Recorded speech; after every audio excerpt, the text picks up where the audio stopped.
Pada tahun 1975, di suatu desa di negara Italia, terlihat ada seorang pria bernama Tony sedang melukis. Tak lama kemudian, dua temannya yang bernama Fabio dan Vittorio datang. Rencananya hari ini mereka bertiga akan mulai merantau ke kota Roma. Fabio mau jadi buruh pabrik, Tony jadi seniman, sementara Vittorio jadi pendeta. Selesai melukis, mereka bertiga pun berangkat. Beberapa hari berlalu semenjak merantau ke Roma. Karena tak punya uang, Tony kerja jadi pelukis jalanan. Kadang banyak yang nyewa jasanya, kadang gak dapet pelanggan sama sekali. Kadang bisa makan, tapi lebih sering kelaparan. Meski hidup susah, Tony tetap bersyukur. Yang penting uangnya halal. Bulan demi bulan dia lalui. Hingga suatu siang, Tony bertemu seorang wanita yang suka banget seni. Wanita itu mengajak Tony pergi pesta ke rumah seniman terkenal. Melihat si seniman hidup mewah, Tony iri. Selesai pesta, dia ke kamar si seniman mau ngajak ngobrol, tapi si seniman lagi tidur. Tak lama kemudian, teman si seniman yang bernama Donata datang. Waktu tahu Donata adalah penjual karya seni, Tony langsung cerita kalau dia pelukis. Lukisannya bagus, bahkan jauh lebih bagus dari si seniman. Tony memberitahu di mana alamat kosannya. Jika ingin lihat lukisan, silakan datang besok pagi. Donata pun tertarik. Besok paginya, ketika Donata datang, Tony masih tidur. Donata kaget kenapa ada lukisan dari pelukis terkenal. Saat Tony bangun, Donata nanya dapat dari mana. Tony jawab itu palsu. Dia cuma iseng meniru gambar di buku. Donata kagum, 99,9% mirip banget asli. Karena masih belum percaya, dia menyuruh Tony coba buat lagi lukisan lain dari buku. Ia juga memberikan kartu namanya sambil bilang kalau udah jadi bawa aja ke rumahnya. Beberapa hari kemudian saat sedang melukis, Fabio datang. Fabio cerita dia baru resign dari tempat kerjanya lalu bergabung dengan kelompok aktivis untuk melawan pemerintah. Nama kelompoknya Pasukan Merah. Fabio menemui Tony karena kelompoknya butuh senjata. Dia mau ngajak ngerampok toko senjata sekaligus ngerampok uang. Awalnya Tony dilema, namun karena sedang butuh uang, dia terpaksa setuju. Malam hari mereka mulai beraksi.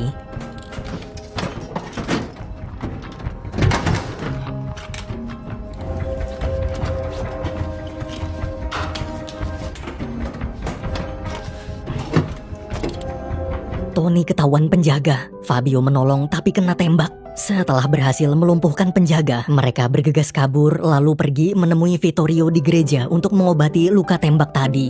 Karena dari dulu tuh bocah berdua sering bikin masalah, Vittorio nggak kaget.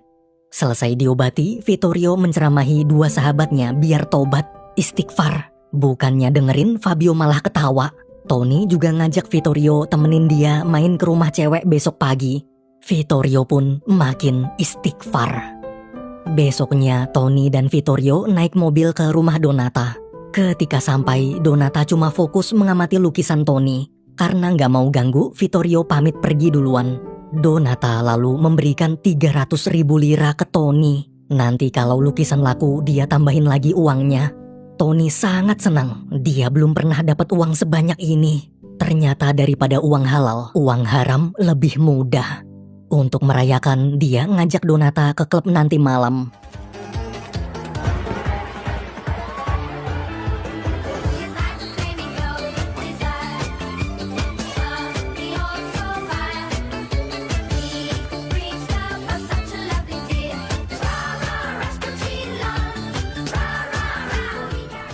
Waktu Donata mengambil minum, Tony melihat ada seorang pria mengajak Donata ke restoran bawah.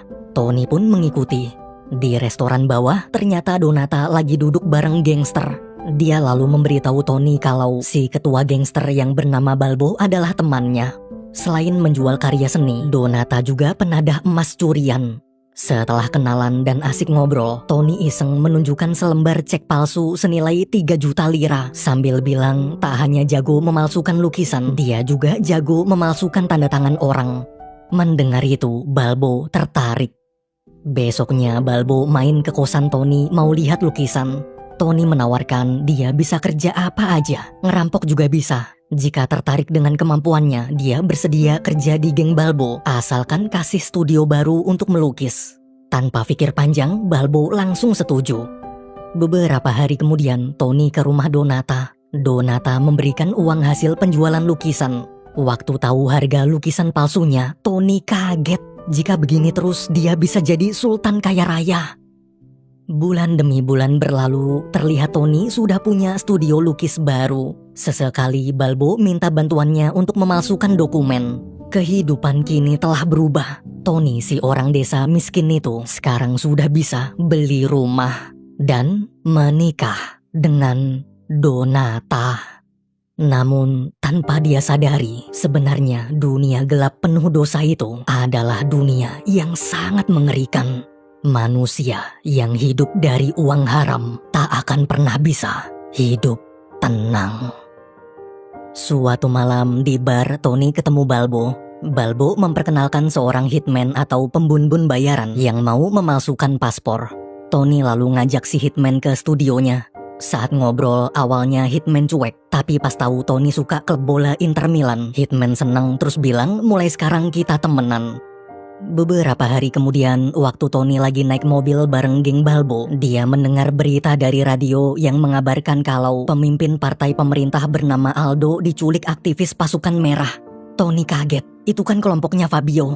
Sesampainya di studio, Tony bertemu seorang politisi bernama Zupipo yang ingin memesan lukisan palsu. Zupipo menunjukkan gambar dan minta tolong buatkan lukisannya semirip mungkin. Keesokan harinya di TV ada berita heboh tentang pencarian besar-besaran Aldo. Aktivis pasukan merah juga mengirimkan selembaran untuk para petinggi yang berisi tuntutan jika ingin Aldo dibebaskan. Tony khawatir kenapa Fabio berbuat nekat. Malamnya Balbo mengajak Tony ke suatu organisasi bernama The Tyler. Pimpinan The Tyler berkata dia ingin minta bantuan untuk membuat surat selembaran persis seperti selembaran dari pasukan merah. Tapi isinya adalah kabar bahwa Aldo telah tewas. Tak perlu banyak tanya, kerjain aja. Tony yang ketakutan hanya bisa menurut. Setelah selembaran palsu selesai dibuat dan diserahkan, suatu hari di jalan pulang, Tony dan Donata bertemu pimpinan The Tyler. Tony menyuruh Donata tunggu di mobil. Saat bicara berdua, pimpinan berkata dia butuh bantuan sekali lagi. Dia tahu Tony temannya Fabio dari pasukan merah. Tolong beritahu Fabio kalau Paus dari Vatikan telah mengumpulkan uang sebanyak 10 miliar lira untuk membebaskan Aldo. Di rumah, Donata nanya siapa orang tadi. Karena tak ingin istrinya terlibat, Tony berusaha mengalihkan pembicaraan. Amarah Donata pun meledak. Dia tahu suaminya banyak menyembunyikan sesuatu. Kenapa semua serba rahasia? Jika masih tak mau menjawab, tidur di sofa. Mendengar itu, Tony istighfar. Besok malamnya, Tony dan Fabio ketemuan di gereja. Dia menyampaikan pesan dari pimpinan The Tyler kemarin. Fabio bilang akan diskusi dulu dengan kelompoknya. Besok paginya, mereka berdua bertemu lagi di bangunan kosong. Kelompok Fabio setuju membebaskan Aldo dengan tebusan 10 miliar. Nanti bawa aja uangnya ke sini. Fabio juga menunjukkan foto bukti Aldo masih hidup. Siangnya, Tony ke jembatan untuk bertemu perwakilan Vatikan yang akan menyerahkan koper berisi uang. Namun ketika bertemu, tiba-tiba perwakilan Vatikan bilang negosiasi batal. Uang tebusan tak akan diberikan. Sekarang beritahu di mana Aldo.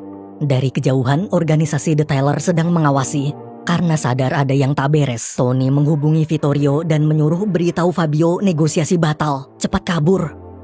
Beberapa hari kemudian, pada tanggal 9 Mei 1978, di radio terdengar berita bahwa jasad Aldo ditemukan di pusat kota Roma. Tony buru-buru ke sana. Non c'è in un sacco, ripeto, al decine di metri dalla sede della lista italiana. Comprensibile, notizie, ripetiamo, ancora di fa sono cominciate ad arrivare, spero dell'interno sia attento. L'unione di stampa le ha ancora confermate, nessuna agenzia quadramobile e della Digos. Leghi del GR1 già sul posto. Se c'è un collegamento così all'interno di zona, perché non c'è ancora... Questo è un paese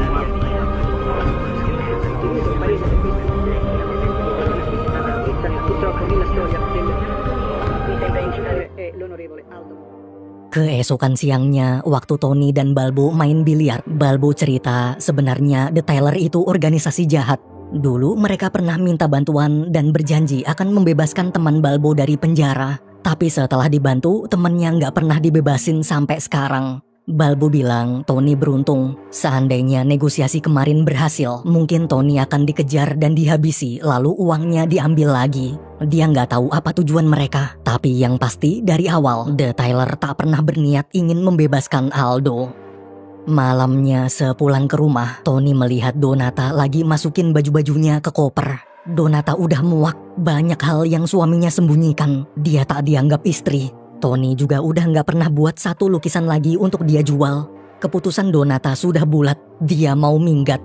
Tony hanya bisa terdiam.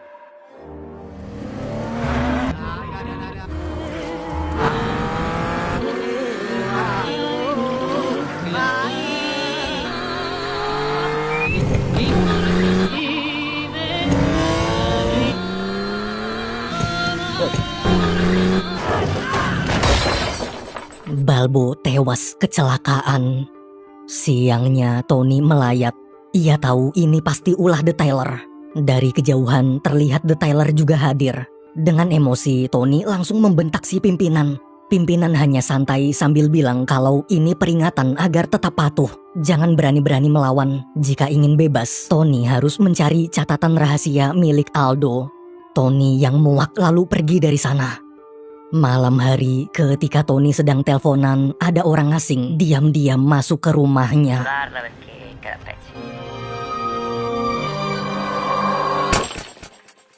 Keesokan harinya, di rumah sakit, Zupipo datang menjenguk. Zupipo sudah tahu apa yang terjadi.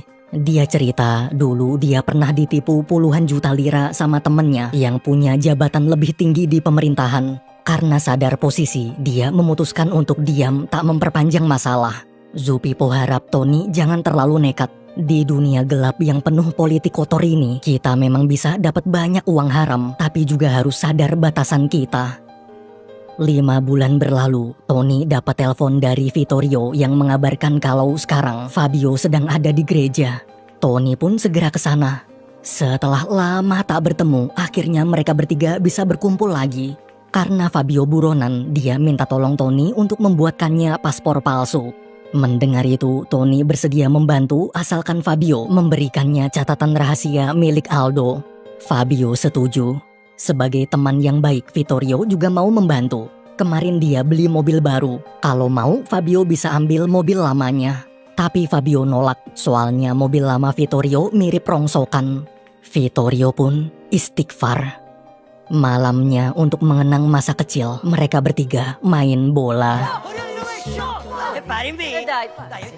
Per poter sognare quel che abbiamo, tu sei un attimo. È stata l'ultima volta.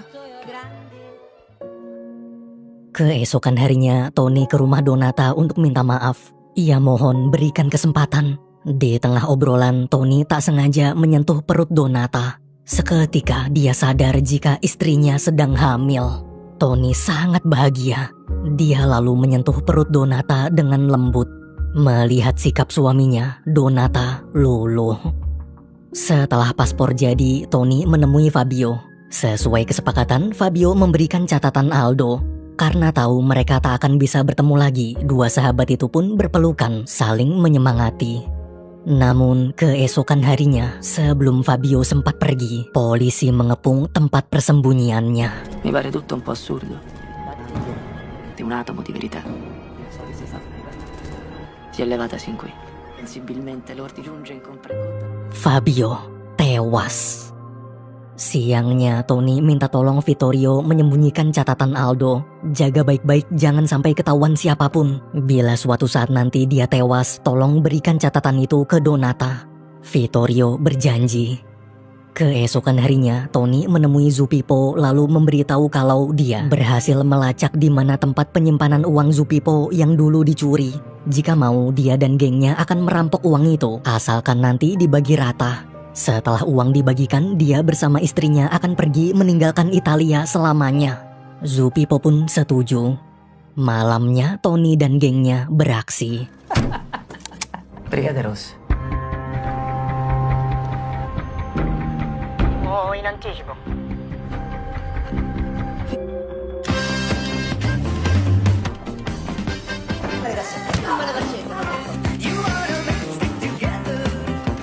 Devi spiegare tutto. Tutti. Alza mani, me, fermo, alza sta mani. Andiamo in vacanza, sbrigatene, dai!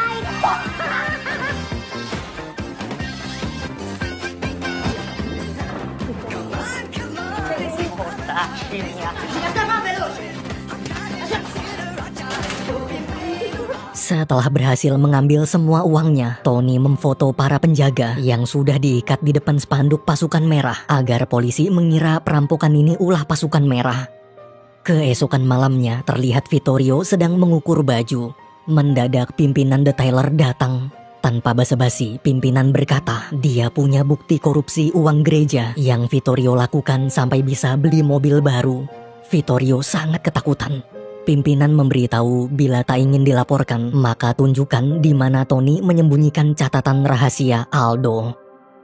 Esok pagi saat Tony pulang, dia melihat hitman sudah ada di rumahnya. Hitman bilang pimpinan detailer membayarnya untuk menghabisi Tony. Kemarin teman Tony yang bernama Vittorio telah membocorkan tempat penyimpanan catatan Aldo. Tony shock. Hitman berkata karena pernah membantunya dan sebagai sesama fans Inter Milan, jadi dia akan membiarkan hidup. Tapi sebagai gantinya, tunjukkanlah satu orang yang mukanya mirip Tony untuk dia habisi.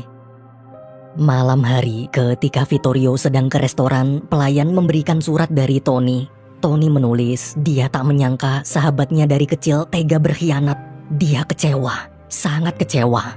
Namun meski sakit hati, dia memilih memaafkan. Mungkin kemarin kondisi Vittorio sedang terancam. Sekarang Tony akan pergi meninggalkan Italia. Sebagai hadiah kenang-kenangan, dia akan memberikan mobilnya. Selamat tinggal, sahabatku. Vittorio hanya bisa menangis, menyesal. Vittorio lalu pergi melihat mobil Tony. Saat masuk, di dalam ada hitman.